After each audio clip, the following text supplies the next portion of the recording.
happened to see this place. People living under the tree.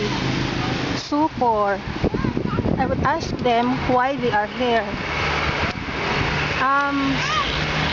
Why are you living here, gang? Nagulat man miyan ta sa mga relocation sa Sindong. Nya, sige may paabot ng uban nga relocate naman kami naman lang do wala.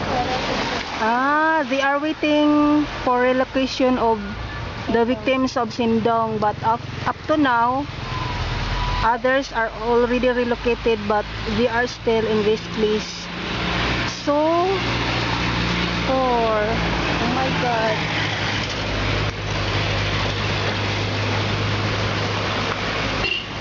Look.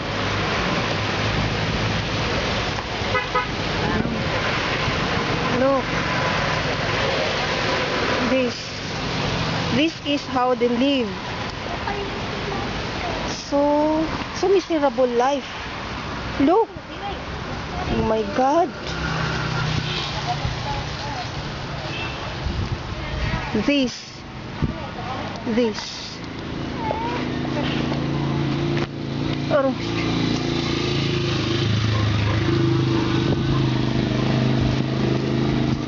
Under that tree, we call it baliti. Unsa ni koy baliti dili? Unsa ngalan ani? Pila mo ka pamilya diha? How many families you are living here under this tree? 3 families? What if it will rain? If it rains? Kung mag-ulan?